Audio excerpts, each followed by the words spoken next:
Juan Ramón Rayo no necesita presentación, por todo el mundo es conocido, es el director del Instituto Juan de Mariana. La mayor parte de vosotros le conocéis por salir en varios medios de comunicación, como La Sexta Noche, ha escrito varios libros como Revolución Liberal para España, contra la renta básica y otros. También es profesor del Instituto de Empresa y nos va a hablar sobre la crisis del estado del bienestar. Os dejo con él. Bueno, buenas tardes a todos. Bienvenidos a esta ponencia de la sesión de tarde. Antes que nada, felicitar a Students for Liberty León y bueno, también a la Universidad de León por la organización de este curso, de este seminario, que bueno, yo he llegado a mediodía, pero por lo que me cuentan, por lo que me han contado, ya ha suscitado bastante debate, bastante discusión y bastante interés entre el auditorio. Y bueno, desde luego es muy de agradecer para todos aquellos que creemos en las ideas de la libertad, que estas ideas se intenten difundir desde todos los ámbitos posibles y desde todos los foros de discusión posibles. Mi charla, como comprobáis, tiene como propósito reflexionar sobre el estado de bienestar. Tiene como propósito pensar o repensar la idea de que el estado de bienestar, en cierta medida, es un punto de llegada y un óptimo social y político que no debería tener marcha atrás.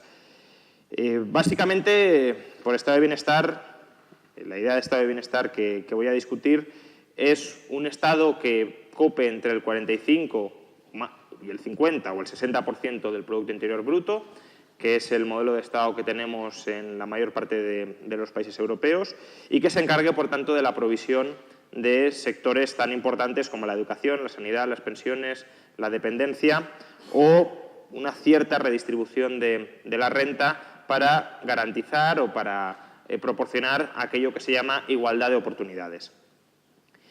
Entonces, lo que se nos ha dicho, lo que se nos vende desde múltiples ámbitos es que este estado de bienestar es, como os decía, el punto de llegada, es el destino al que tienen que alcanzar y al que tienen que converger todas las sociedades desarrolladas que se precien. Y parecería que cualquier oposición, cualquier crítica al estado de bienestar se haga desde posiciones neorreaccionarias, desde posiciones muy de tratar de regresar a tiempos pretéritos y no precisamente mejores, y que el fin último de toda sociedad, no solo europea, sino de cualquier otra, sea llegar a este estado del 40, 45, 50% del PIB.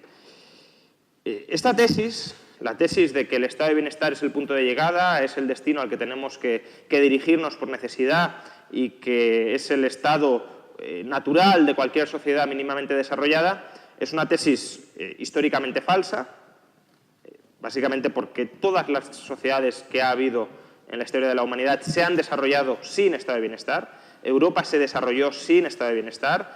Europa salió de la miseria sin estado de bienestar. A principios del siglo XX, cuando Europa ya había reducido de manera muy drástica todas sus tasas de pobreza, el Estado, en la mayoría de países europeos, copaba menos del 10% del PIB. Incluso a mediados del siglo XX estamos hablando de un Estado que ocupaba en torno al 30% del PIB. El moderno estado de bienestar, ya digo, pesos del Estado en torno al 45-50%, solo se materializa desde los años 70, es decir, en los últimos 40 años. Es un fenómeno relativamente reciente en nuestra historia. Pero es que incluso si acudimos al mundo y comparamos con otros países, lo que vemos es que el estado de bienestar europeo no es la norma, es la excepción. En el conjunto de países que existen en el mundo, no hay estados de bienestar. Y no ya porque, me podréis decir, bueno, claro, casi todos son países pobres, es evidente que, de momento, mientras sean pobres, no van a tener estado de bienestar. Que esta ya debería ser una primera pregunta a plantearnos. ¿Por qué, si el estado de bienestar es tan bueno, por qué los países pobres no lo pueden adoptar hasta que se vuelven ricos? ¿Por qué, si el estado de bienestar permite el progreso, no tienen que adoptarlo ya los países pobres desde el inicio? ¿Por qué no vemos países pobres con un estado de bienestar del 45-50% del PIB? Porque que sean pobres no significa que no puedan destinar el 50% del PIB a estos menesteres. Recordemos que el 50% del PIB es un término relativo, no absoluto. Por tanto, ¿por qué no destinan el 50% del PIB a desarrollarse vía estado de bienestar? Pero yo no me refiero a los países pobres. Si miramos los países ricos no europeos, lo que vemos es que el estado de bienestar es una excepción mundial. Por ejemplo, haced la comparativa, insisto, con Europa, estados entre el 45-50%, en algunos casos, por ejemplo, Francia, 60% del PIB destinado a que sea manejado y redistribuido por el Estado. Tenemos Australia, una economía más rica que la eurozona, donde el peso del Estado es el 37% del PIB. Tenemos Canadá, de nuevo una economía más rica que la eurozona, 38% del PIB. Es verdad que no hay mucha diferencia, pero bueno, estamos hablando de como mínimo 7 puntos de PIB, que es, para que os hagáis una idea, todo el sistema sanitario público español, son 7 puntos de PIB, y si ya nos vamos comparándolo con Francia, son casi 20 puntos de PIB. 20 puntos de PIB es la mitad, casi la mitad del estado de bienestar español. Por tanto, es una diferencia muy notable. Tenemos, por ejemplo, Corea del Sur, 35% del PIB, y de nuevo uno de los países que más ha crecido en las últimas décadas. Tenemos Nueva Zelanda, 34% del PIB, de nuevo otro de los países más prósperos y con un Estado de Derecho más asentado en el conjunto del planeta. Tenemos Suiza, probablemente en su tamaño el país más rico del mundo, y tiene Suiza, estamos hablando de un 33% del PIB, por tanto, entre 15 y 20 puntos menos que la media de la eurozona, que estamos hablando de unos 50, 51 puntos de PIB. Tenemos incluso Estados Unidos, que es la economía más rica en términos absolutos del planeta, 35% del PIB, con sanidad privada. Pero es que incluso tenemos experiencias que son las regiones con una mayor renta per cápita del mundo, por ejemplo Hong Kong, por ejemplo Singapur, por ejemplo Taiwán.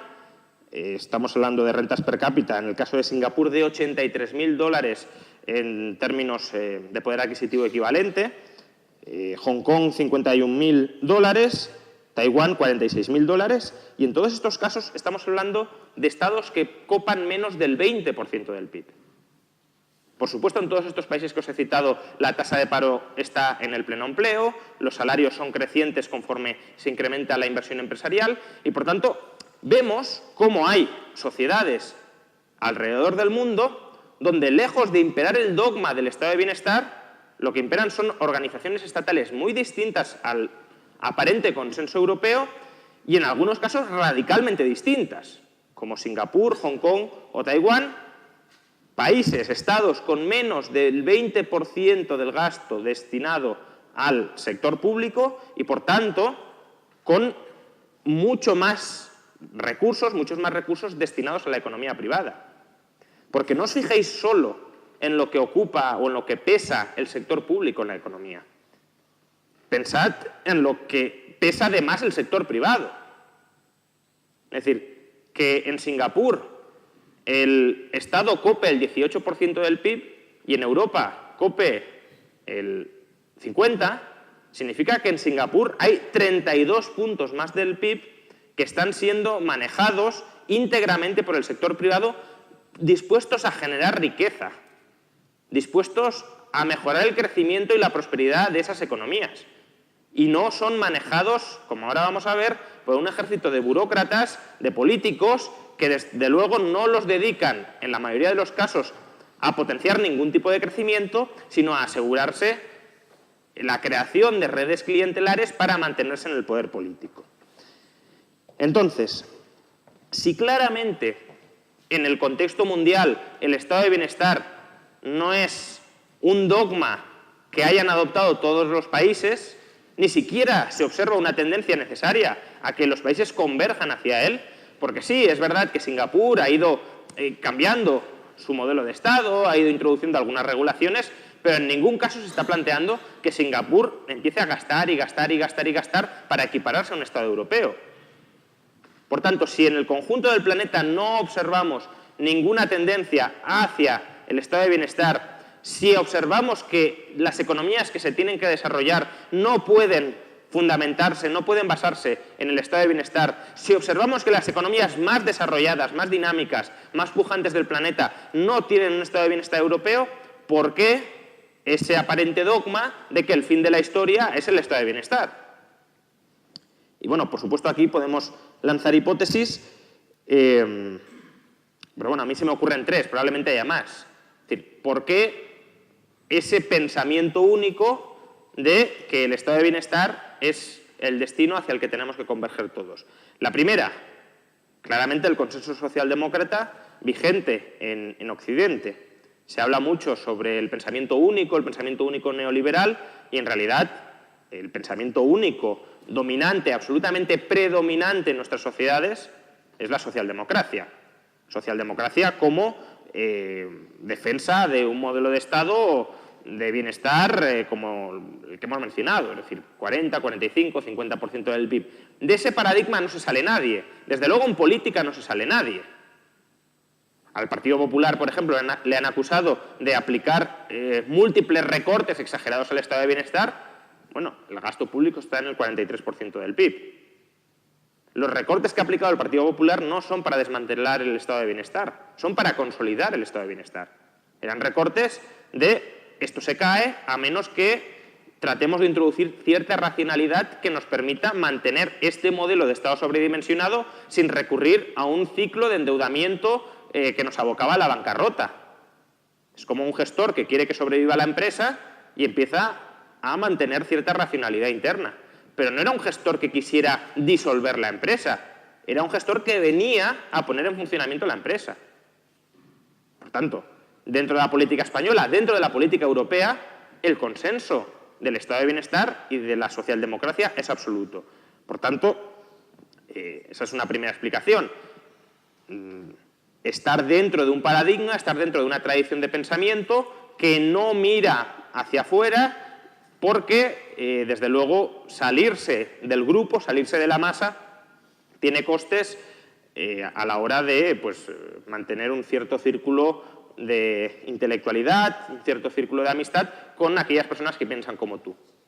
Y, por tanto, hay ciertas inercias que tienden a reforzar la pervivencia del paradigma en lugar de a tumbar el paradigma.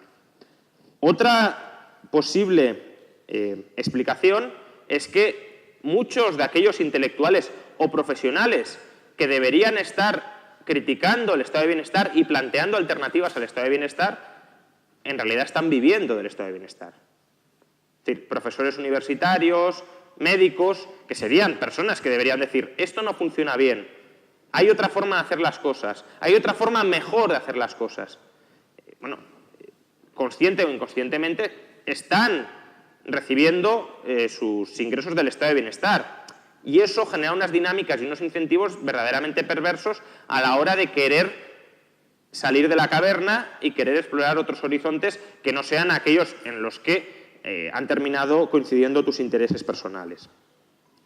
Y el tercer motivo es que aquellos reformadores pragmáticos que intentan cambiar algo del sistema, pero que no quieren revolucionar el sistema, sino que simplemente intentan aplicar reformas graduales para mejorar en un horizonte de 4 o 5 años lo que hay ahora mismo, pues claramente no van a promover ningún tipo de demolición del estado de bienestar.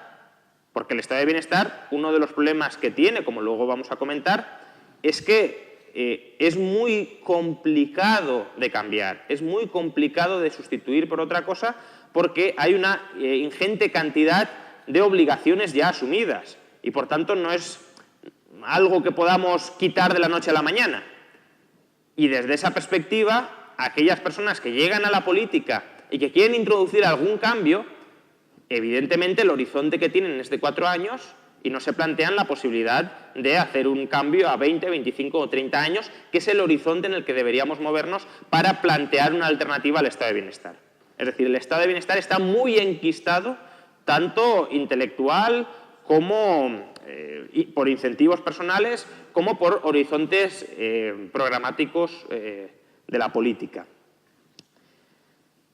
Por eso es tan complicado que se planteen alternativas al estado de bienestar. Pero, desde luego, en un foro abierto a la reflexión, abierto al debate, en un foro donde precisamente lo que entiendo que buscamos es no seguir a la manada, sino tratar de explorar en qué medida tratar de analizar en qué medida la manada está yendo en la dirección correcta, en este foro es un foro adecuado para plantear alternativas verdaderamente disruptivas, verdaderamente rompedoras frente al estado de bienestar.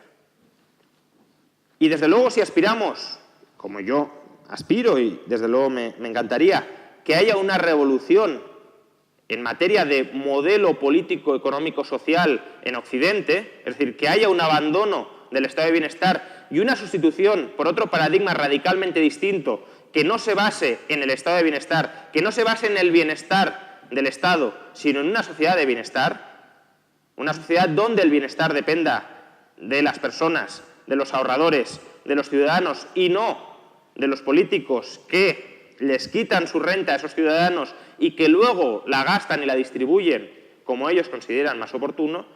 Desde luego hay que empezar a plantear el debate en este tipo de foros, tanto por el lado del que expone, del que plantea los hechos, como por vuestro lado a la hora de plantear críticas, dudas y oposiciones a pues este choque de posturas que desde luego es llamativo en una sociedad donde, insisto, el estado de bienestar está tremendamente enquistado y es casi un dogma que no se puede cuestionar. ¿Por qué creo que el estado de bienestar debe ser sustituido, debe ser reemplazado por otro tipo de organización política, social y económica, por una sociedad del bienestar donde seamos nosotros los que escojamos, los que determinemos cómo recibimos servicios tan esenciales? Insisto, tan esenciales. No estoy dudando ni siquiera por un momento, todo lo contrario, de que la educación, la sanidad o las pensiones sean fundamentales. Son fundamentales y precisamente porque son fundamentales no quiero y defiendo que no estén en manos de los políticos, que no estén en manos de la burocracia. Decía, ¿por qué estos servicios tan importantes deben estar fuera de las manos de los políticos? ¿Por qué deben estar en manos de los ciudadanos? Pues fundamentalmente por dos cuestiones, dos razones o dos grupos de razones. Una se refieren a la demanda de esos servicios, y los otros a la oferta. En cuanto a la demanda, tened en cuenta que en un mercado quien manda es el cliente, es el consumidor. De hecho, el mercado se dice que está al servicio del consumidor, que el consumidor es soberano, que el empresario, a la hora de vender un producto, se tiene que adaptar a lo que el consumidor quiere. Y si no satisface las necesidades del consumidor, ese empresario no va a poder vender. Y va a tener que ser desplazado y será sustituido por otros empresarios en el mercado. Por tanto... Esto antes estaba escuchando bien. Vale. En un mercado, el soberano es el consumidor. Es él al que todos los empresarios se tienen que adaptar a la hora de hacer sus propuestas de valor. Si un empresario no es capaz de ofertar aquello que los consumidores quieren, ese empresario es rápidamente desplazado del mercado.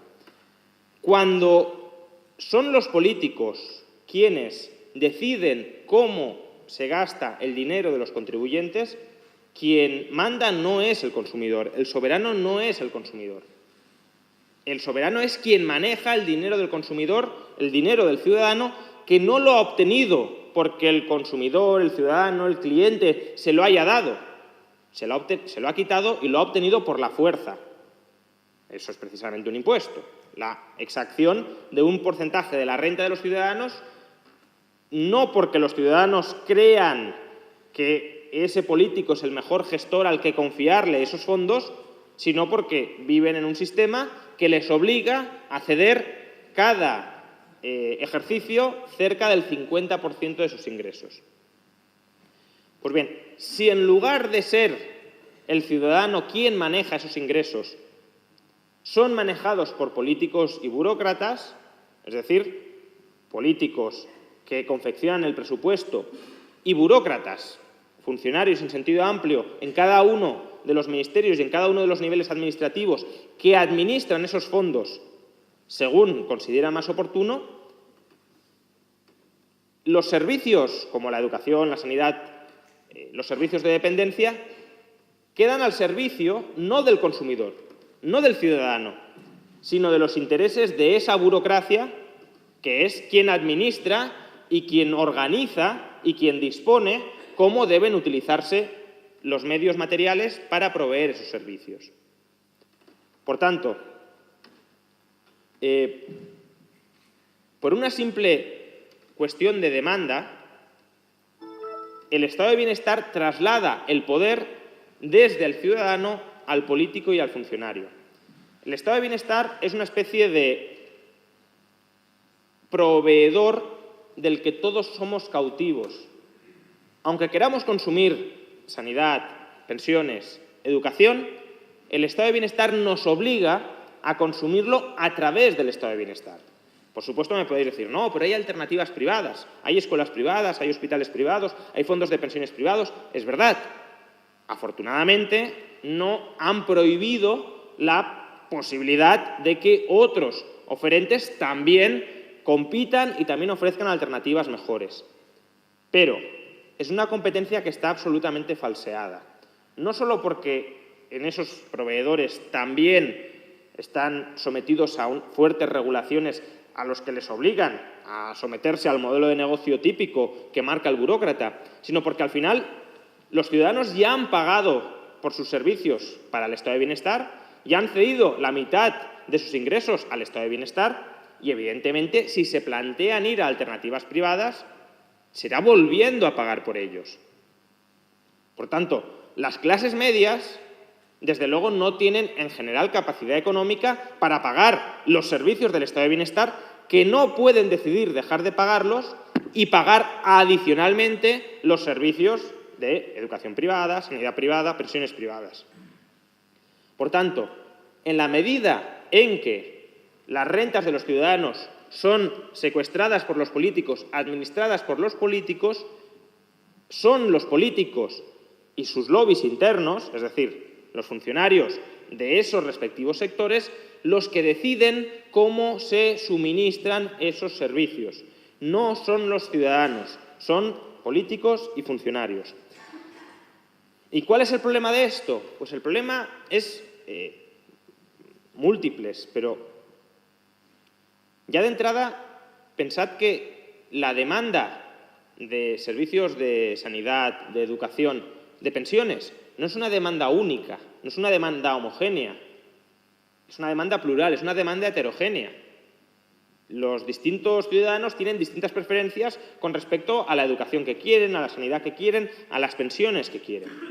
¿Por qué entonces el modelo tiene que ser absolutamente único y homogéneo para todos? ¿Por qué todos tienen que recibir el mismo tipo de educación, el mismo tipo de sanidad, el mismo tipo de pensiones?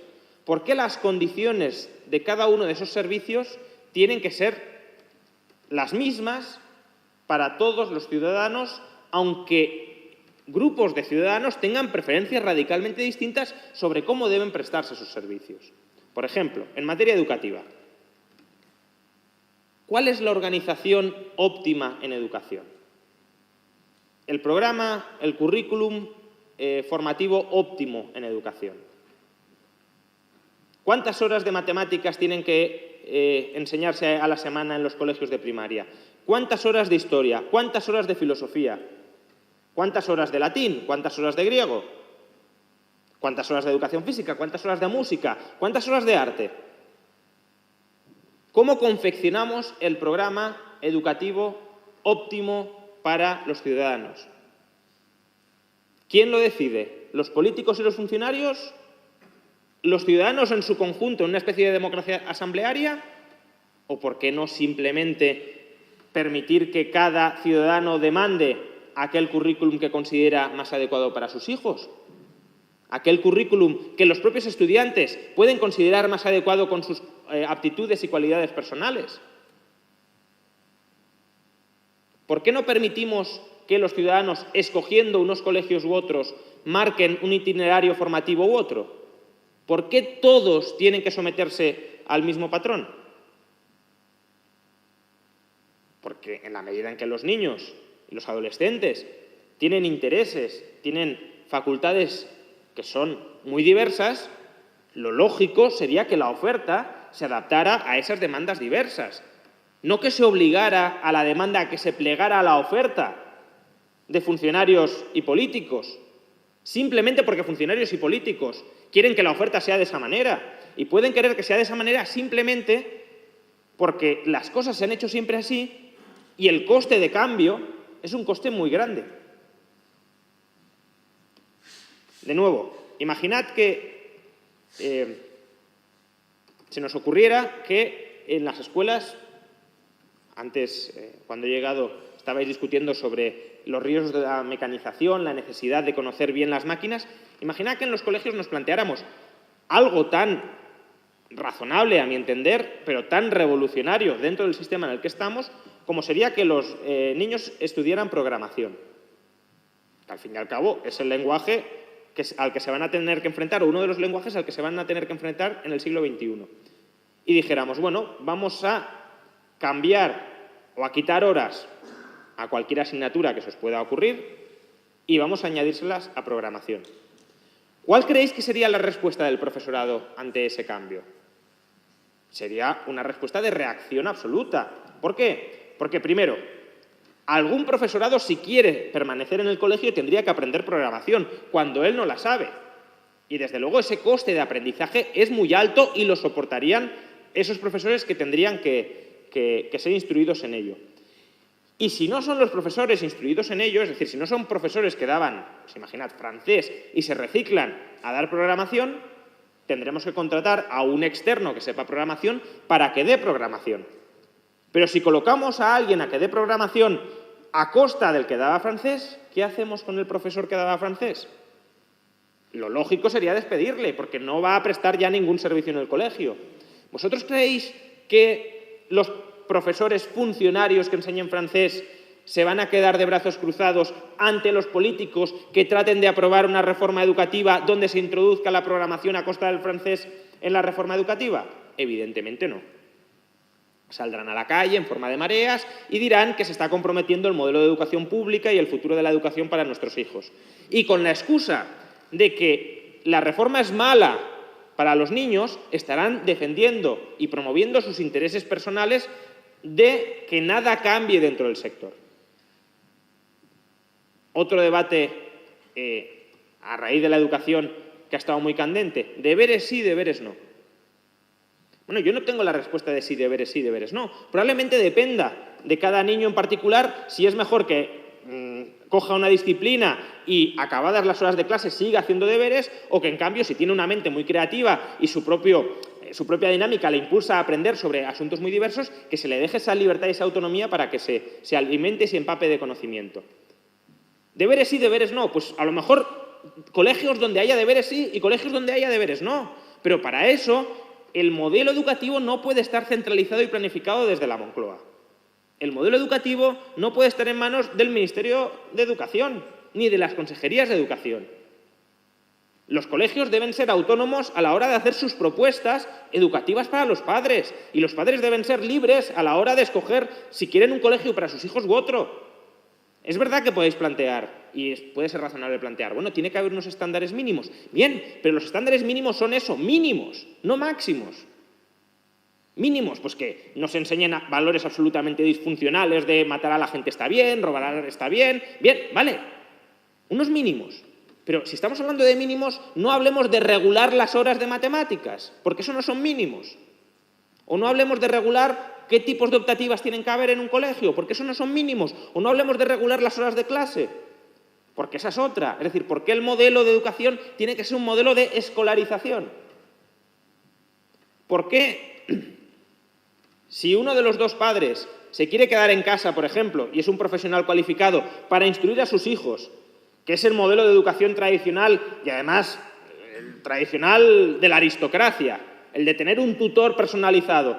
¿Por qué, si un padre quiere educar personalmente a sus hijos con todas las herramientas y todas las posibilidades que hoy proporciona Internet, donde tenemos cursos directos y gratuitos a las mejores universidades del mundo, por qué un padre no puede hacerlo?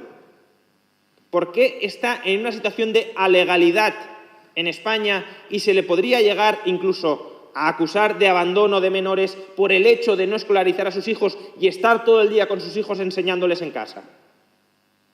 ¿O por qué, si os parece muy radical eso de que el niño esté en casa y no pise la escuela, por qué no se permiten modelos de flexi-schooling? Es decir, llevamos durante unas horas al niño a la escuela, por ejemplo, si el padre no quiere enseñarle matemáticas porque no se le da bien o no le gusta, pues lo llevamos a la clase de matemáticas. Pero si al padre se le da bien la historia, la geografía, la economía, que el niño pueda aprender eso en casa con su padre, que no tenga por qué pasar por las manos de otro profesor que probablemente no le va a hacer ni la 10ª parte de caso de la que se la hará su propio padre. ¿Por qué eso no está permitido?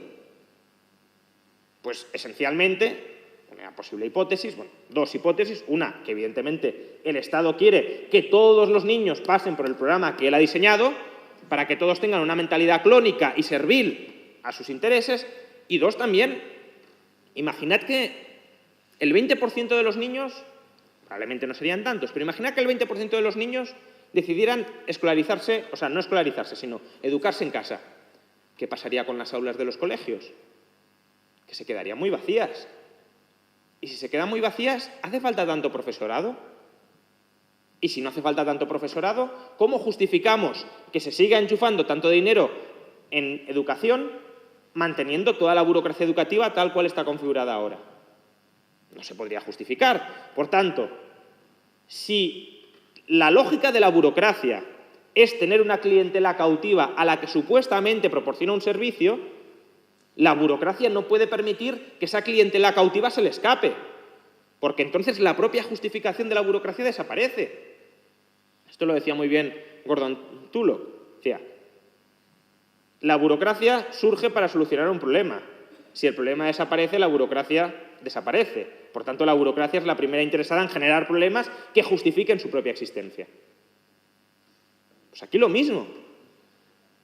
Por tanto, en educación, libertad de demanda para los padres.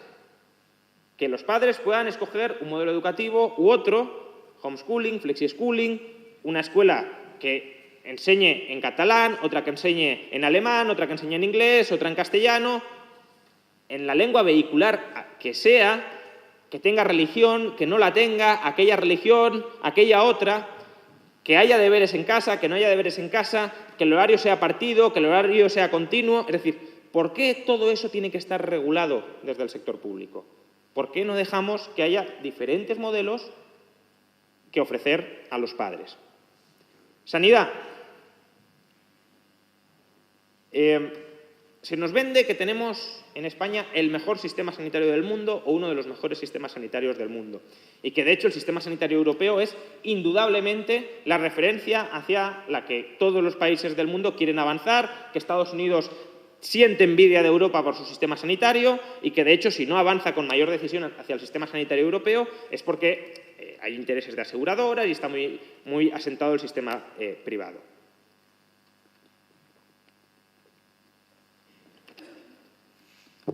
Bien, el gasto privado en Estados Unidos, en fin, Estados Unidos es un sistema privado de sanidad porque el gasto privado es el 55% del total. ¿Bien? El 45% del gasto sanitario en Estados Unidos es público, a través de dos programas que se llaman Medicare y Medicaid. Por tanto, calificamos el sistema sanitario estadounidense como privado porque el 55% del gasto es privado. Bien, en el excelentísimo sistema de sanidad pública europeo, depende del país, pero entre el 20 y el 30% del gasto sanitario en esos países es privado. De hecho, en algunos países como Grecia, por motivos obvios, llega casi hasta el 40%. Por tanto, si el 55% es un modelo neoliberal salvaje y absolutamente privatizado, hombre, pues el 20, 25, 30% al menos es medio privado, diríamos. Y la cuestión es, ¿por qué si el sistema público europeo es tan maravilloso? ¿Por qué? Obviamente no tiene por qué ser el 30% de la gente, pero para entendernos, ¿por qué el 30% de la gente está dispuesta a pagar 2 veces por un sistema sanitario? Es decir, si ya le están dando uno gratuito tan maravilloso, ¿Por qué el 30% de la sociedad dice, pues yo me voy a otro y lo vuelvo a pagar? Quizás sea que no es tan maravilloso el sistema sanitario público.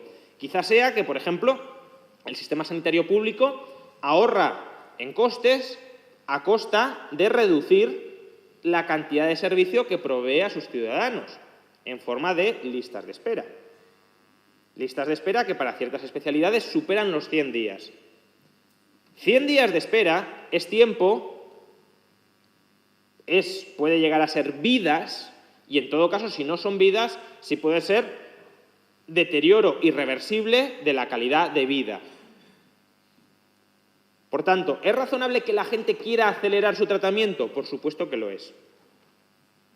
¿Y por qué el sistema público no acaba con las listas de espera? Las listas de espera no son algo consustancial a la sanidad. Sobre todo listas de espera de más de 100 días. Se podrían solucionar de manera muy sencilla. Dota más medios. ¿Que hay en cola 500 personas para este tipo de operación? Habrá más quirófanos. Contrata más personal, más cirujanos que puedan operar. ¿Por qué no lo hacen? Porque si lo hicieran, el superbarato sistema sanitario público europeo ya no sería tan barato. Ya se iría pareciendo más al sistema caro estadounidense. Y eso que el sistema estadounidense, no voy a hablar ahora, luego si queréis lo hablamos en el turno de preguntas, tiene muchísimos defectos. Pero desde luego, vender como referencia el modelo europeo, cuando en el modelo europeo hasta 1/3 del sistema ya es privado porque la gente huye del sistema público, vender eso como maravilloso y como ejemplar, pues quizá deberíamos al menos cuestionarlo.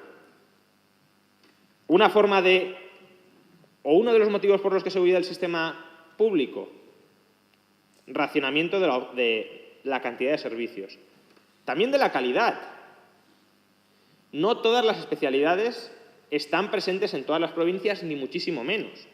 Por tanto, si yo vivo en una provincia, bueno, aquí lo sabréis, si yo vivo en una provincia y necesito algún tipo de operación que no está, algún tipo de tratamiento que no está en ese sistema público dentro de esa región, o me voy a Madrid o me voy a otra zona de España, o si hay un hospital privado que me proporciona ese tratamiento, voy al hospital privado.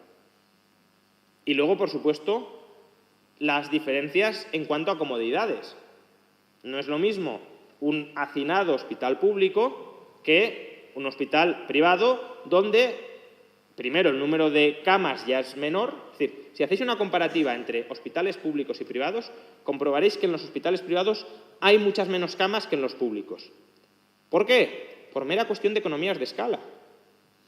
El Estado dice, bueno, vamos a ahorrar costes aquí y vamos a tratar a la gente como ganado. Entonces, hospitales gigantescos, con un montón de camas y habitaciones pequeñas y embutidas con pacientes. ¿La gente demanda eso? Pues probablemente no demande eso. No digo que no haya nadie que demande eso. El modelo de Singapur, por ejemplo, es un modelo bastante curioso, incluso para los que defienden algún tipo de intervención en la sanidad. En Singapur, el Estado paga la hospitalización.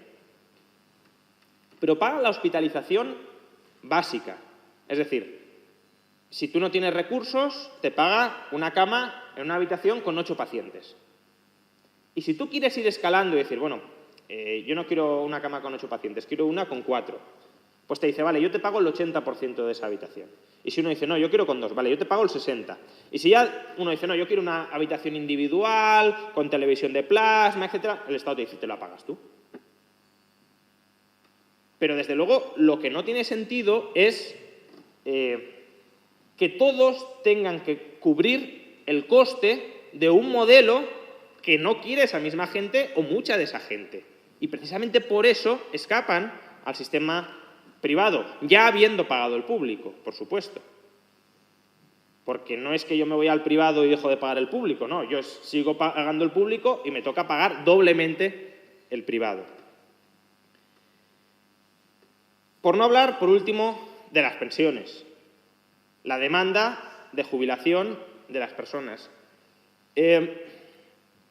¿Realmente las condiciones de jubilación que nos impone hoy el sistema de seguridad social español son las condiciones de jubilación que desea la gente?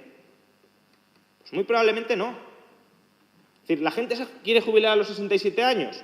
Pues habrá gente que se querrá jubilar a los 60, a los 62, a los 70. ¿La gente se quiere jubilar con las pensiones que el sistema le promete hoy?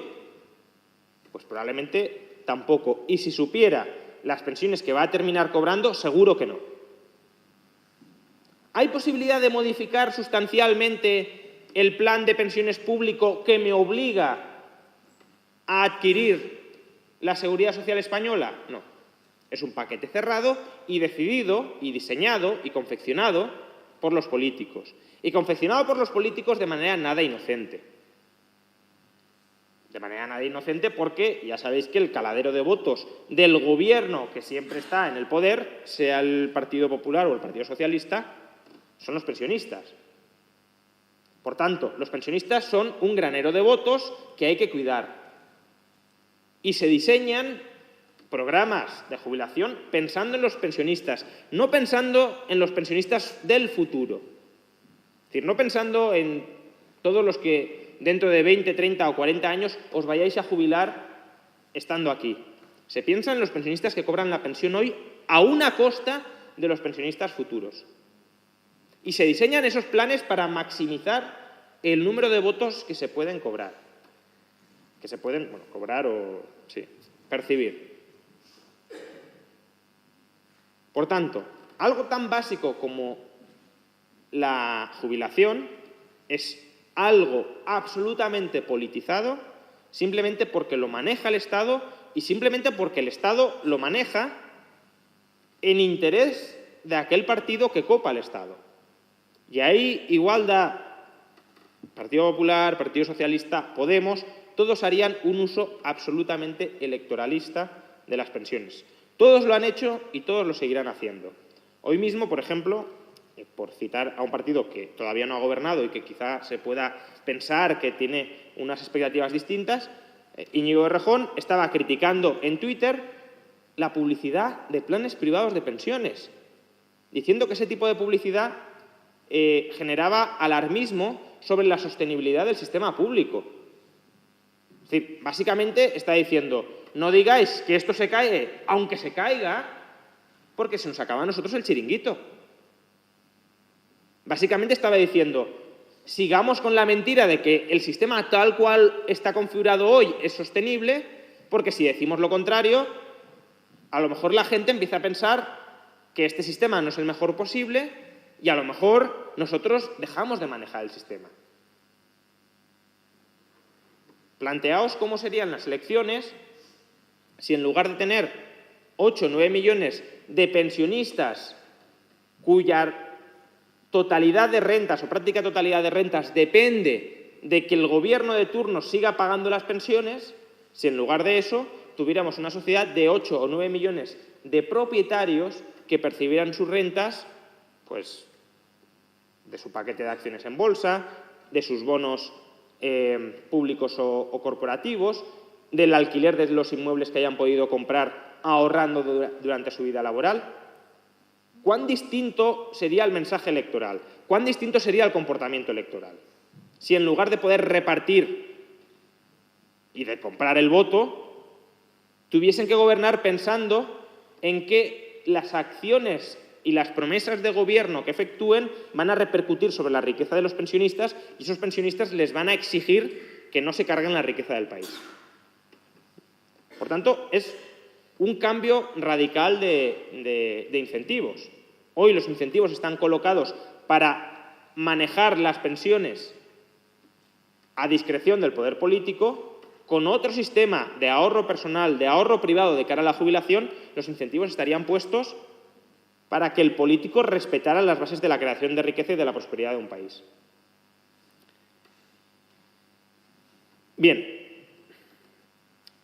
esto en cuanto a la demanda. No me voy a extender mucho más porque creo que ya estoy casi sobre el límite. Pero razones por las cuales desde la oferta también sería fundamental que el estado de bienestar desapareciera y fuera sustituido por una sociedad de bienestar. El Estado, como os decía, es un monopolio. Es un monopolio de facto a la hora de proporcionar servicios de educación, sanidad o pensiones. Los monopolios, aparte de tener un fuerte poder de negociación sobre el consumidor, básicamente es o tomas mi servicio o lo dejas, pero no te puedes ir a otro, tienen otro problema muy grave. Y es que, al ser los únicos que proporcionan un servicio, no permiten que otros con ideas mejores entren y expongan esa propuesta de valor ante los ciudadanos. Cierran el mercado, cierran el mercado a la innovación, cierran el mercado a la empresarialidad, cierran el mercado a la disrupción tecnológica. Básicamente, lo que dicen es: vamos a repetir lo que ya sabemos hacer. Campos como la educación o la sanidad son campos donde en las próximas décadas vamos a vivir, de cualquier manera, ya lo estamos viviendo en gran medida, una fortísima revolución. Una fortísima revolución resultante de aplicar las nuevas tecnologías tanto a la educación como a la sanidad. Si lo pensáis bien, la sanidad, en parte, pero sobre todo la educación, son servicios que siguen el diseño de cuando fueron más o menos desarrollados en el siglo XIX. Es decir, el hospital es una institución del siglo XIX, la escuela es una institución del siglo XIX. Y seguimos reproduciendo esos esquemas. En el siglo XXI tenemos una educación del siglo XIX, que ha variado muy poco con respecto al siglo XIX. Y a juicio de algunos, si ha variado ha sido a peor. Es decir, tenemos una educación que sigue el procedimiento esencial del siglo XIX, cuando debería ser una educación que mirara al siglo XXI o al siglo XXII.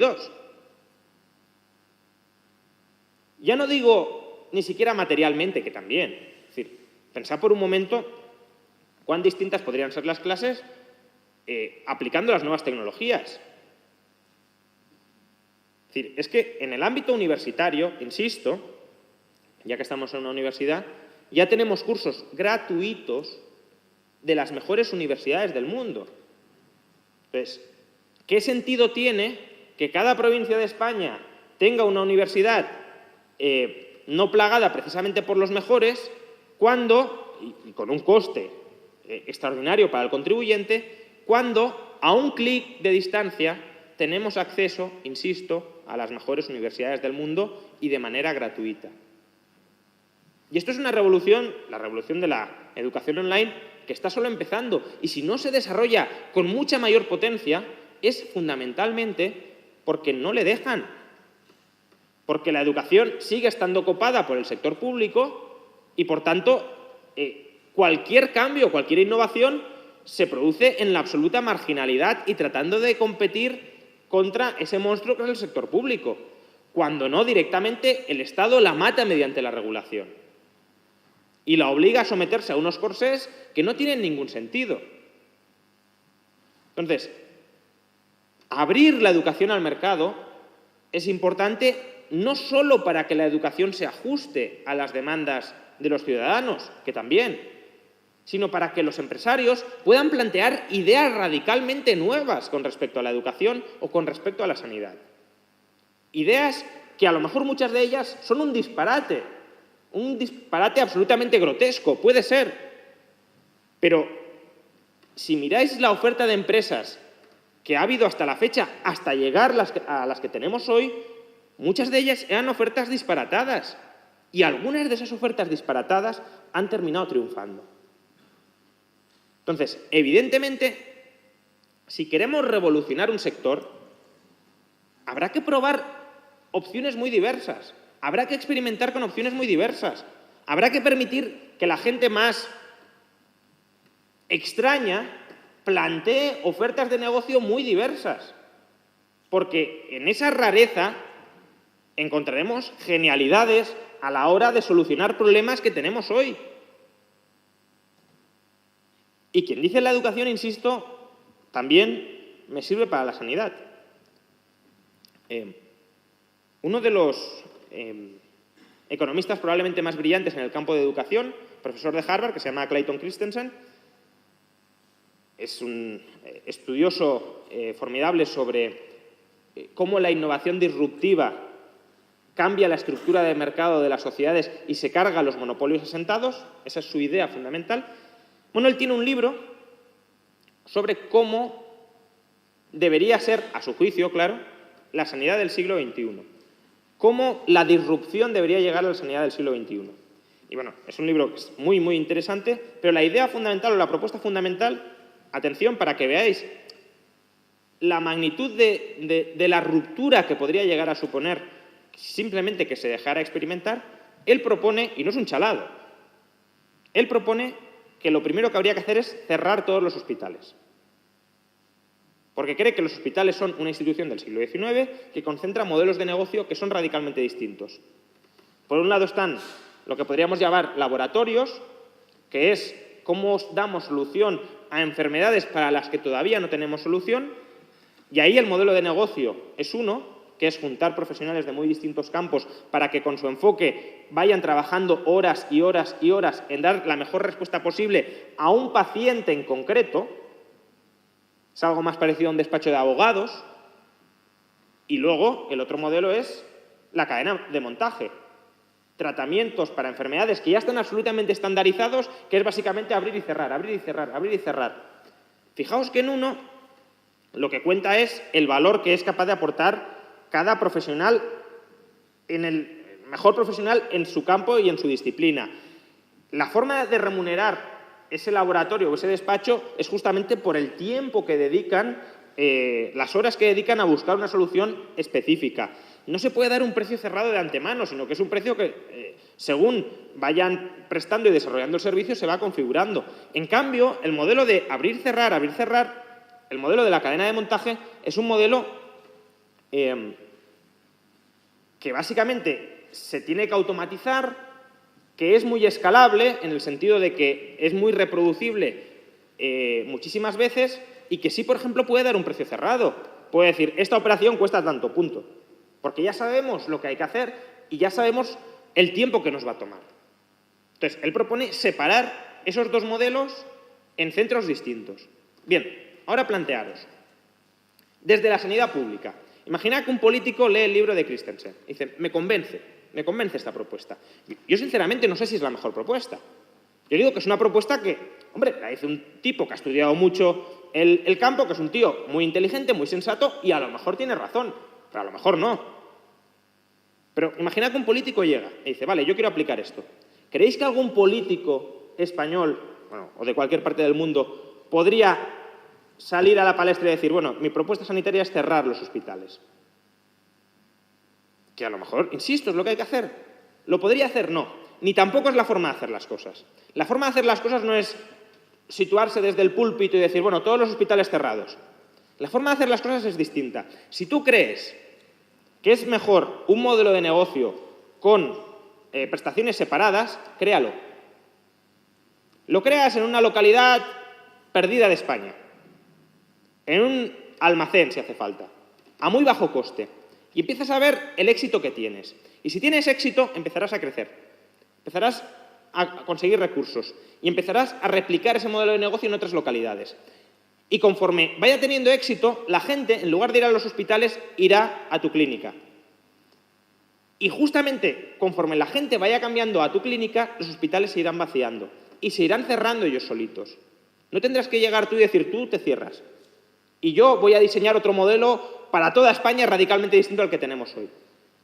Es desde abajo desde donde se cambian las cosas. La disrupción viene desde abajo, viene empujando desde abajo. Pero para eso tiene que haber libertad de entrada en el mercado y libertad de elección entre los ciudadanos. Y eso es lo que hoy no existe. O existe de manera limitadísima. Y no existe porque el estado de bienestar lo cierra absolutamente. Y ya termino. Probablemente muchos de vosotros pensaréis, bueno, pero lo que planteas al final es una solución para ricos. Porque cómo el ciudadano medio puede costearse educación para sí mismo, sanidad para sí mismo, puede ahorrar para las pensiones. No, los sueldos no dan para tanto. Puede ser el argumento. El sueldo más frecuente en España datos del INE de hace unas semanas, son 16.000 euros. No estoy hablando ni del sueldo medio ni del sueldo mediano. Estoy hablando del sueldo más frecuente, el sueldo modal, que es, por supuesto, inferior al mediano e inferior al medio. 16.000 euros. Bien, ¿sabéis cuántos impuestos paga una persona que tiene un sueldo, que percibe en nómina, un sueldo de 16.000 euros? Aproximadamente. ¿Qué cantidad estimáis? ¿Cuánto? Bueno, más o menos. Estaríamos hablando en verdad de entre 9.500 y 10.000. Entre 9.500 y 10.000 euros anuales. La operación es bastante sencilla. Es decir, primero, recordad que una vez percibís en nómina los 16.000 euros, ya se os ha descontado previamente el 30% por cotizaciones empresariales en la Seguridad Social. Es decir, vuestro sueldo en verdad no es de 16.000. Vuestro sueldo es prácticamente de 22.000 euros. Solo que el Estado ni siquiera lo refleja eso en la nómina y os dice que el sueldo es de 16.000. Pero de entrada ya habéis pagado eso. Luego pagáis aproximadamente 1.500 en cotizaciones a la Seguridad Social a cuenta del trabajador. Luego pagáis entre 1.500 y 2.000 euros en concepto de IRPF. Aunque no paguéis u os devuelvan en la declaración de la renta, que esto también es muy gracioso, me han devuelto, qué bien, no pago IRPF, no. Que te devuelvan es que has adelantado más dinero del que tenías que pagar y te devuelven la diferencia. Cada mes en la nómina te retienen una parte del IRPF. Si el total de las retenciones supera lo que deberías haber pagado, te devuelven, pero eso no es que no pagues, eso es que has pagado de más y te devuelven la diferencia. Y por último, impuestos sobre el consumo e impuestos especiales. Es decir, de todo, del neto que os dejan, luego a pagar otra vez en forma de IVA o impuestos especiales. Bueno, si lo calculáis, estamos moviéndonos en esa horquilla 9.500, 10.000 euros. Con 10.000 euros por persona, un matrimonio con 2 sueldos modales serían 20.000 euros de ingresos sobre los que no puede disponer.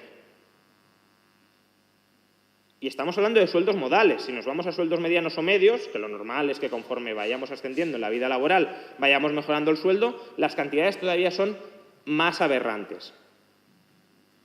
Y estamos hablando además de que pagáis eso durante toda la vida. La educación de vuestros hijos la pagáis mientras vuestros hijos están educando, mientras vuestros hijos van a la escuela. No la pagáis cuando ya estáis jubilados, todavía estáis pagando. Eso como muchos os habéis endeudado. Pero es que el estado de bienestar y los impuestos que pagáis son una deuda perpetua que tenéis que pagar siempre, aunque ya no estéis consumiendo el servicio que estáis, por el que estáis pagando. Bueno, pues con 10.000 euros al año podemos echar cuentas, pero desde luego con 10.000 euros al año por persona, matrimonio, 20.000 euros, desde luego yo creo que sí da sobradamente para pagar sanidad, para pagar educación y para pagar pensiones. Y en todo caso, si hubiese personas que queden descolgadas, que podría ser, ¿por qué no se articula un Estado subsidiario, asistencial, simplemente para esas personas? ¿Por qué las clases medias, que sí pueden, desde luego, ser autónomas a la hora de costearse sus servicios, por qué no se les da esa libertad? ¿Por qué no se nos obliga, miradlo así, de los impuestos que pagamos, una porción nos la pagamos para nuestros propios servicios y la otra para los demás? ¿Por qué no nos exigen simplemente pagar la porción que va destinada a los demás? ¿Por qué la porción que va destinada a nosotros no nos la dejan a nosotros? ¿Por qué no nos dejan administrarla a nosotros? O si no queremos administrarla, que nos digan, no la administramos, os la cedemos, señores políticos. Pero si la queremos administrar, ¿por qué no nos dejan? Desde luego, no porque esas rentas no den, sino por todo lo que he comentado antes. Porque hay un entramado burocrático que alimenta a 3 millones de personas directamente, luego, obviamente, todas las familias que están ahí metidas y todos los políticos que manejan esa organización para asegurarse sus respectivos votos, a los que, desde luego, no les interesa en absoluto que alternativas privadas y competitivas al estado de bienestar terminen prosperando. No es en vuestro beneficio, aunque os lo digan, sino en su beneficio. Muchas gracias.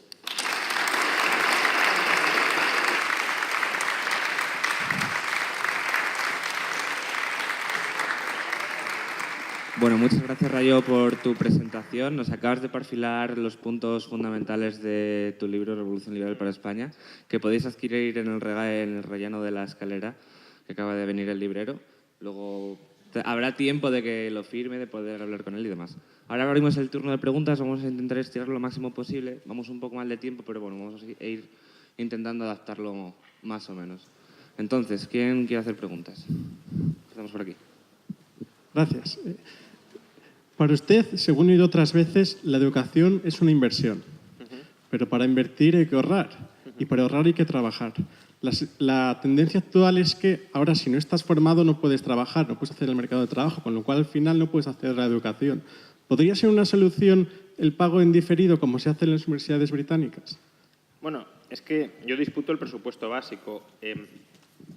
Para invertir no tienes por qué haber ahorrado previamente, puedes endeudarte. Bueno, claro, pero si la inversión es buena, en principio te dejarán. Ahora mismo, digamos, de hecho, hay sobreabundancia de capital. Entonces, desde luego a los estudiantes, sobre todo a los universitarios, el otro día Students for Liberty Barcelona hizo una campaña muy buena al respecto, a los estudiantes universitarios no les gusta la idea de tener que endeudarse para pagarse la universidad, porque dicen, claro, yo arrastro esa deuda durante toda la vida. Pero fijaos que la lógica al final del estado de bienestar es esa misma. ¿Por qué? Porque un estudiante universitario, supuestamente, sobre todo si selecciona bien la carrera, que eso ya sería tema para otra discusión, es decir, ¿qué hacemos pagando la educación universitaria a gente que no la va a rentabilizar de ninguna manera y que simplemente o no completa la formación o directamente estudia asuntos que le interesan mucho a él y es muy legítimo que le interesen, pero ¿por qué yo te tengo que costear pues, esas formaciones? Bien. En todo caso, si la educación es buena, ese señor o esa señora conseguirá ingresos extraordinarios y el sistema dice, bueno, entonces como el sistema tributario es progresivo, pagará impuestos más altos que el resto. Bueno, pero si esa es la lógica de la progresividad, que los que han recibido más del Estado paguen más impuestos, ¿por qué directamente no permitimos que la gente se endeude, que devuelva la deuda y luego que ya se le deje ese dinero en sus manos? Porque fijaos que aunque se pague progresivamente, la educación no se paga solo de los estudiantes universitarios que pagan impuestos progresivos, también se paga de los impuestos que soportan las rentas más bajas e incluso aquellas familias que no tienen hijos. ¿Por qué, en nombre de la redistribución y de la progresividad fiscal, obligamos a los pobres a pagarles los estudios universitarios a los futuros ricos? Entonces, sí, la educación es una inversión en capital humano y como toda inversión se ha de financiar o con ahorro propio o con ahorros ajenos, es decir, con deuda. Y la formación en capital humano superior, desde luego, no debería ser distinto. Por aquí. Juan Ramón, la semana pasada discutíamos en las cañas liberales que hacemos Students for Liberty sobre tu libro Una revolución liberal para España y yo preguntaba si liberalizamos las pensiones y la sanidad, estará bien para las personas responsables que contraten un seguro y un plan de pensiones.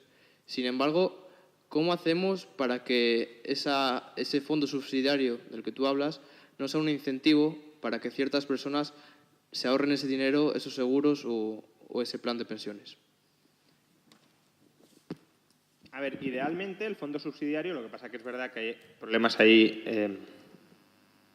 cognitivos importantes, pero idealmente ese fondo subsidiario tendría que analizar el historial de esa persona y tendría que discriminar entre personas que han sido responsables y pese a su diligencia han tenido mala suerte absoluta y, por ejemplo, lo han perdido todo, y personas que no han tenido la más mínima diligencia, que no se han preocupado, aunque hayan tenido la oportunidad para prepararse para la jubilación o para la sanidad, y en ese último caso el fondo no debería cubrirles. Esas personas sí deberían quedar a expensas de la beneficencia total, es decir, si tú consideras que pese a que has llevado una vida Es decir, pese a ser un cara dura y querer vivir a costa de los demás sin preocuparte, estoy hablando de personas que pudiendo no lo hacen, no de personas que no pudiendo o habiéndolo hecho han tenido mala suerte y lo han perdido todo, sino de personas que pudiendo no han querido hacerlo bajo la expectativa de que los demás te rescatarían, evidentemente esa expectativa se tendría que cortar por lo sano en la medida de lo posible. Es verdad que luego es muy complicado analizar el historial de muchas personas porque no te lo tienen ni por qué dar o porque te lo pueden dar de manera sesgada, es decir, hay un problema de información asimétrica muy grande. Por eso, yo realmente, aunque en el libro planteo la alternativa de un sector público subsidiario, idealmente yo creo que ese sistema debería ser gestionado, administrado o financiado por la filantropía privada o por las mutualidades, que es el otro recurso del que hablo en el libro. Es decir, ya no el ahorro personal, sino la integración en comunidades de personas, que es el modelo que estaba vigente hasta que se generalizó el estado de bienestar, donde todos pactamos ayudarnos entre nosotros. Es un pacto de ayuda recíproca. Es un pacto de ayuda mutua. Es algo parecido a lo que hay ahora. El estado de bienestar al final es eso, es un supuesto pacto de ayuda mutua a gran escala. Lo que pasa que en esos pactos más reducidos todos se vigilan entre todos y todos intentan evitar los abusos de la contraparte porque es un pacto de buena fe donde se intenta ayudar al que te ayuda. En el estado de bienestar no.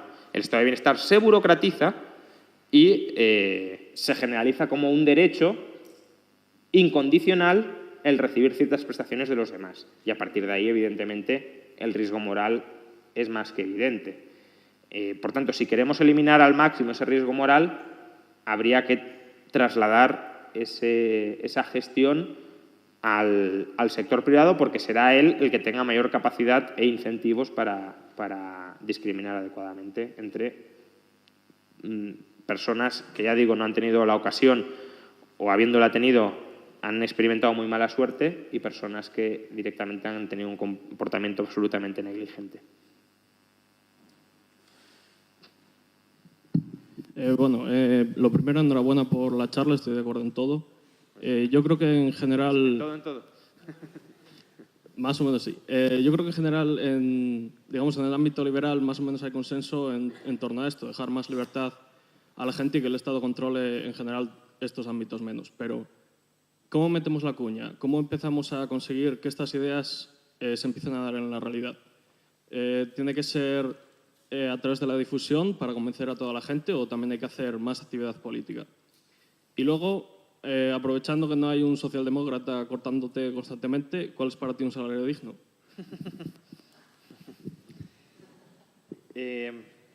A ver, el salario digno es el salario que se puede pagar de manera sostenible.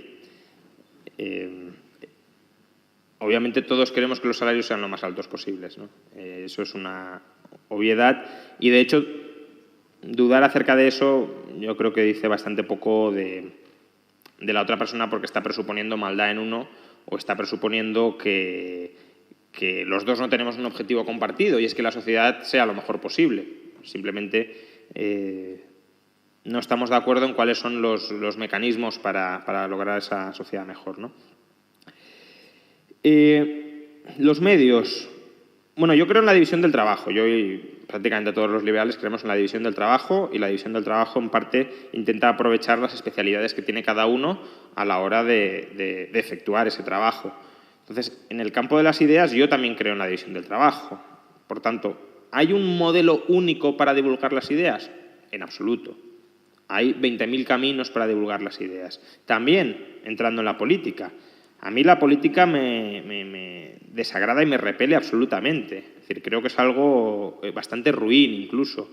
Y creo que la gente que se mete en política, bueno, quizá cuando se mete es bien intencionada, pero la gente que permanece mucho tiempo en política es gente de la que hay que dudar bastante. Porque el tipo de relaciones que se tejen en la política son unas relaciones cuasi mafiosas. Y por tanto, la gente que comulga mucho con ese tipo de relaciones, cuidado. Pero bueno, eso no quita con que pueda parecerme bien que la gente participe en política e intente defender las ideas liberales desde la política, porque es otro campo, y es otro campo, desde luego, muy necesario y muy con mucha visibilidad pública para que se puedan divulgar las ideas. Entonces, si alguien se mete en política para defender el liberalismo, contará con absolutamente todo mi apoyo. Otra cosa es que se meta en política con la excusa de defender el liberalismo cuando simplemente tenga una agenda personal de promocionarse y de consolidarse ahí, que es muy distinto. Y a lo mejor se puede entrar por una razón y luego el tiempo te convierte en la otra.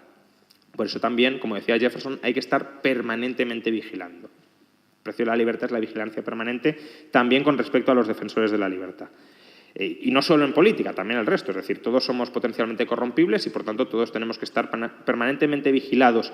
La virtud del liberalismo es que son principios muy básicos, muy esenciales, y es bastante fácil detectar cuando uno no está siendo incoherente con los mismos. Cuando uno empieza a defender cosas raras, cosas que no encajan. Es verdad que, evidentemente, dentro del liberalismo hay muchas interpretaciones posibles. Hay incluso liberales feministas, ¿no? Bueno, esto es un chiste que entenderán algunos, ¿no? Pero quiero decir, hay mucha variedad de posicionamientos dentro del liberalismo, pero al final todos tienen un objetivo o unas bases compartidas. Cuando uno empieza a decir, no, bueno, vamos a empezar a impulsar excepciones o a aceptar muchas excepciones, quizá no lo esté haciendo en nombre del liberalismo, sino de alguna otra causa. Entonces es bastante fácil enjuiciar. El liberal, en cierta medida, es bastante previsible y en ese sentido a lo mejor es un poco aburrido.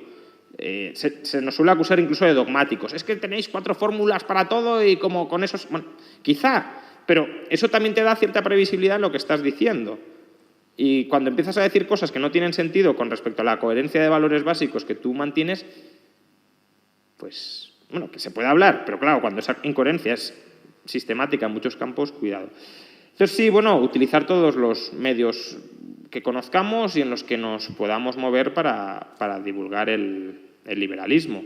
Pueden ser medios públicos o pueden ser en nuestros ámbitos privados. Como dice el profesor Bastos, primero convence a tu novia y luego sale a divulgar el liberalismo, ¿no?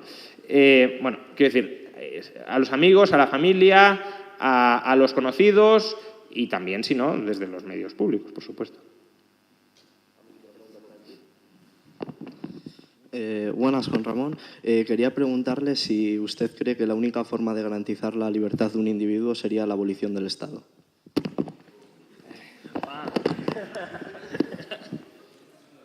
A ver, en el plano filosófico sí, porque es evidente... No, es decir, en el plano filosófico sí, es evidente que el Estado es un enemigo de la libertad, eso está claro. Ahora, la cuestión es, ¿podemos vivir sin Estado? Eso es lo que no está tan claro. Yo simpatizo mucho con la idea de ojalá pudiéramos vivir sin Estado, pero sinceramente, por honestidad, no lo sé. Es decir, no te voy a decir absolutamente no, radicalmente no. Creo que es un campo en el que hay que estudiar muchísimo más. Es una frase quizá ya muy manida, pero el anarquismo político es un programa de investigación, es un programa de investigación muy interesante, muy apasionante.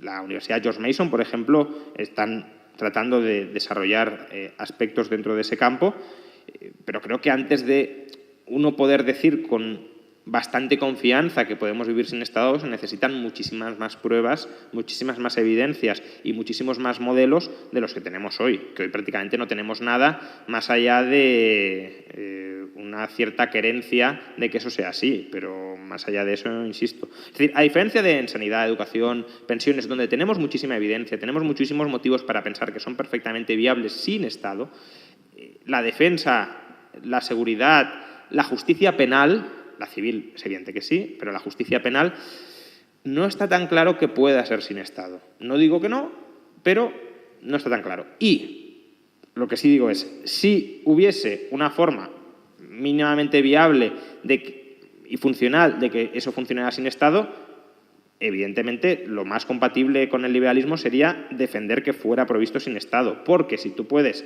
acceder a un punto sin restricción de la libertad, lo razonable es no restringir la libertad. Ahora, evidentemente, si esas funciones que son consustanciales para el mantenimiento de una comunidad política donde se respete la libertad de las personas, porque al final la libertad es un concepto propio de una comunidad política, el principio fundamental de cualquier comunidad política, no es un principio robinsoniano, es un principio inserto en la comunidad política. Pues claro, si los pilares de esa comunidad política no se pueden sostener sin que los administre el Estado, que insisto, eso es lo que tampoco categorizo al respecto, pero si es así, pues habría que defender un Estado aunque solo sea para eso.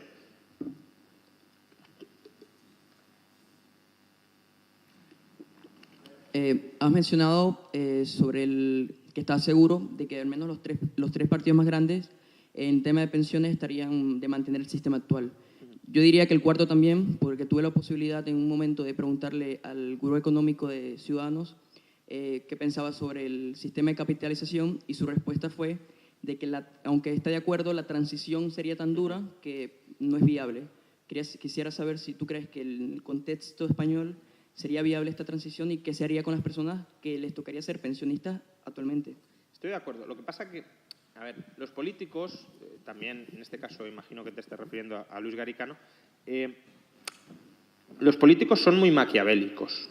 Es decir, cuando Luis Garicano te estaba diciendo esto, lo que está diciendo es, mira, como para implementar un cambio en el sistema de pensiones tenemos que engañar a la gente y no podemos engañar a la gente 40 años, pues no es viable.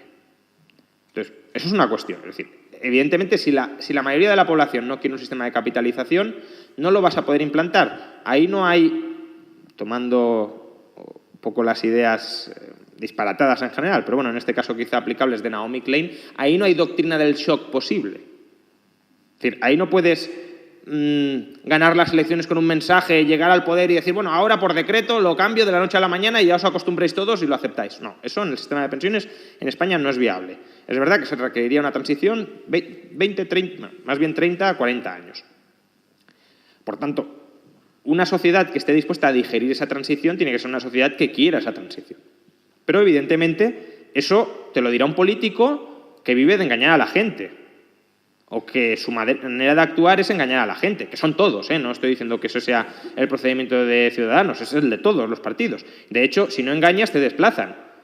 Yo creo que Ciudadanos, de hecho, paréntesis, llegó un poco ingenuo en algunos campos y que quiso hablar con más sinceridad de la que tocaba y le empezaron a llover palos y rápidamente dijo, pues yo hago lo que todos, es decir, engañar masivamente. Entonces, ese es el procedimiento de la política. Pero yo no soy político y yo no vivo ni quiero vivir de engañar a la gente, de tratar de conseguir el apoyo de la gente para acceder al poder. No es mi propósito. Entonces, yo lo que intento es plantear ideas alternativas y modos de organización social alternativos, para que la gente al menos sea consciente de que el statu quo en el que ha nacido no es el óptimo social, o no es necesariamente el óptimo social. Y que defender lo que hay simplemente porque es lo único que he conocido, pues quizás sea un argumento un poco reducido y reduccionista. Entonces, yo puedo decir, el mejor modelo de pensiones es el de capitalización, es muy complicada la transición, y por eso, por cierto, habría que frenar cualquier intento de que el Estado se siga metiendo en cualquier ámbito social, porque una vez se mete el Estado es muy difícil luego que salga el Estado, en algunos más que en otros, pero aún así siempre se dificulta mucho salir. Esto es como a la inversa de la pasta de dientes, es decir, la pasta de dientes es muy fácil de sacar, pero luego no la puedes volver a meter. Bueno, pues en el Estado es muy fácil que entre en un ámbito, pero luego es muy difícil que lo saques. Y por eso puedo decir, bueno, el sistema de pensiones mejor es el privado. La transición es muy difícil, pero aún así creo que vale la pena apostar por esa transición y por eso intento convencer a la gente de que hay que apostar por esa transición. Vamos a empezar un poco rápido porque ya empezamos con nuestro tema, el tiempo. Buenas tardes, Juan Ramón. La cosa es, aunque a algún purista le pese, si hay algo que me parece que rescatas de la participación del Estado es inversión en I+D. La pregunta es doble. En primer lugar, ¿piensas que la inversión en I+D se debe a que desde el sector privado no se pueden avistar oportunidades porque están demasiado escondidas y que un montón de avances científico-tecnológicos se han dado por sorpresa y que, por tanto, la empresa privada no habría dado con ellos de ser porque busca un fin cortoplacista, algo que tenga muy a la vista. Y, en segundo lugar, de ser así que efectivamente, que es lo que pienso, que de ser así que el Estado debe proveer de gasto en I+D, ¿cómo debe hacerlo? Porque tenemos experiencia, sabemos que cuando el Estado no actúa de acuerdo al sector privado, con esto quiero decir a que hay dinamismo, por ejemplo, en el gasto en un sector y no en otro. Me refiero, por ejemplo, que aumentamos el gasto en el sector público y no en el privado, metemos I+D, digamos, de cualquier manera. Esto al final no lleva a nada. De hecho, ocurrió hace unos años aquí en España. Entonces, ¿de qué manera debería saber el Estado cuándo debe gastar y de qué manera debe hacerlo? Muchas gracias. Bueno, yo creo que el Estado no puede saberlo. De hecho, la tesis un poco que estás esbozando es la de Mariana Mazzucato, el Estado emprendedor, que básicamente lo que dice es que el sector privado es demasiado cortoplacista y demasiado adverso al riesgo como para invertir en cambios del conocimiento que van a ser esenciales para los próximos 30 o 40 años, pero ella misma dice que el Estado tampoco lo sabe y que, por tanto, el Estado de alguna manera tiene que invertir a ciegas y que simplemente, pues como si fuera un fondo de capital riesgo a muy largo plazo, que aunque se equivoque en muchos aspectos, como en alguno muy importante acertará, que ya por eso valdrá la pena. A ver, yo, primero, de la investigación y del desarrollo, desde luego el desarrollo no. Puedo admitir ciertas dudas en la I, en la investigación básica, que es la parte de la inversión que tiene más externalidades positivas, es decir, que es más difícil de internalizar y que desde luego es más a largo plazo, es más incierta. En el desarrollo no lo veo precisamente por lo que tú comentas, porque ya lo puede hacer el sector privado y el incentivo que tiene el sector público es a despilfarrar. Lo que pasa es que cuando puse la I en el libro era un poco por no querer entrar tampoco demasiado en ese debate, porque creo que es un debate un poco reducido de nuevo. Es decir, el Estado que más invierte del mundo en investigación básica, que es Estados Unidos, invierte el sector público el 0,3% del PIB. El que más. Entonces, claro, cuando estamos hablando de reducir el Estado del 50 al 5, pelearme por 3 décimas, pues tampoco me parece el debate de fondo. Es decir, en un tema que no tengo absolutamente claro, decir, pues no, 0, pues vale, no, 0,3, vale, bien. De todas formas, en el Instituto Juan de Mariana acabamos de publicar un informe, si no lo has leído te lo recomiendo, un informe magnífico sobre esta cuestión, en contra del mito del Estado emprendedor de Mariana Mazzucato, y muchas de las conclusiones del libro de Mazzucato, es decir, la idea de que hace falta un Estado activista que esté promoviendo e impulsando continuamente el gasto en innovación para desplazar los horizontes del conocimiento, creo que quedan muy tocados. Y, por tanto, si te interesa el tema, ahí es un informe de 50 páginas con muchísima bibliografía, muy fundamentado, muy ecuánime, es decir, no es nada de Estado, ¿por qué no? Y por qué no, y por qué no, sino se intentan ver pros y contras y creo que el resultado es más contra que pro. Pero, bueno, desde luego es un tema relativamente abierto. Pero, insisto, son 3 décimas en el mejor de los casos. Última pregunta. Fíjate qué suerte. Yo también estoy en ese punto de esto es lo que hay y con estas cartas jugamos, aunque mi vocación o en mi cabeza tal vez el punto de fuga pueda ser una sociedad con el estado mínimo minimorum posible, que si se extingue tampoco me importa. Pero en este análisis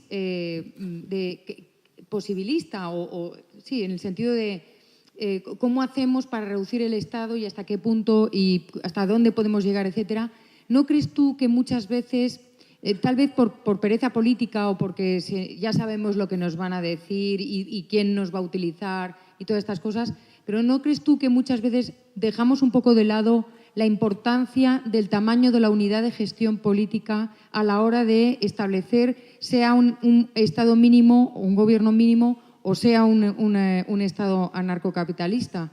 Es decir, no funciona igual un Estado mínimo pequeñito que enorme, justicia, ejército, en fin, todo lo demás, ni tampoco es viable o es menos viable un país o una sociedad anarcocapitalista si el tamaño de la población es muy pequeño que si es muy grande. Sí, desde luego.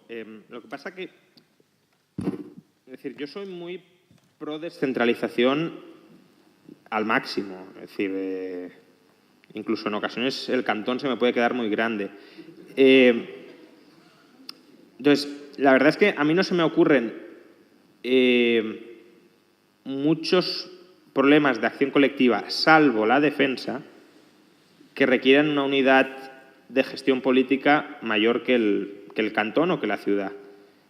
No se me ocurren, es decir, los bienes colectivos que pueda haber y que requieren efectivamente de coordinación de más de un individuo y de una cierta gobernanza, por llamarlo así, ya sea pública o privada, pero de una cierta gobernanza, de acción colectiva, pues prácticamente cualquiera que se me ocurra, una ciudad los puede prestar. Es verdad que la defensa tiene otras particularidades, pero también la tiene en cuanto a tamaño por el lado grande. Es decir, antes estábamos comentando en la comida el problema de un ejército europeo.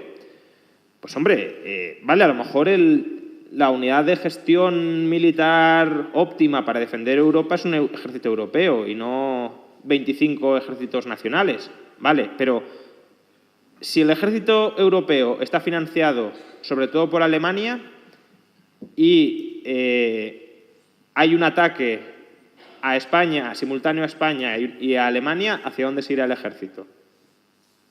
Aunque no tenga lógica militar, pues muy probablemente a Alemania, porque es lo que habrá que defender. Entonces, y además, ahí se mezclan temas de nacionalidad dentro del ejército. ¿Cómo vas a ordenar, por ejemplo, a un soldado español que estará integrado, que abandone a España y se vaya a defender a Alemania porque recibe esa orden que a lo mejor él mismo puede juzgar que no tiene lógica militar alguna, sino que es una orden política? Entonces, tampoco creo que sea nada sencillo crear prácticamente de la nada un ejército europeo, aunque esa unidad de tamaño sea la adecuada. Luego, por otro lado, claro, dices, bueno, alianzas de unidades pequeñas, pues también tiene problemas, porque hay problemas de bienes públicos típicos. ¿Cómo sabes que se va a cumplir la alianza pactada y no se va a dejar en la estacada a alguna de esas unidades, ¿no? Es decir, personalmente, a mí el modelo que más me gusta, el modelo de organización social territorial que más me gusta, es la liga, es decir, tropecientas unidades pequeñas muy fragmentadas, pero unificadas a través de una liga comercial donde haya libertad de movimientos de personas, capitales y mercancías en su interior. Pero eso tiene el problema de cómo de eficaz puede ser la defensa en ese contexto, que no tengo una respuesta para eso.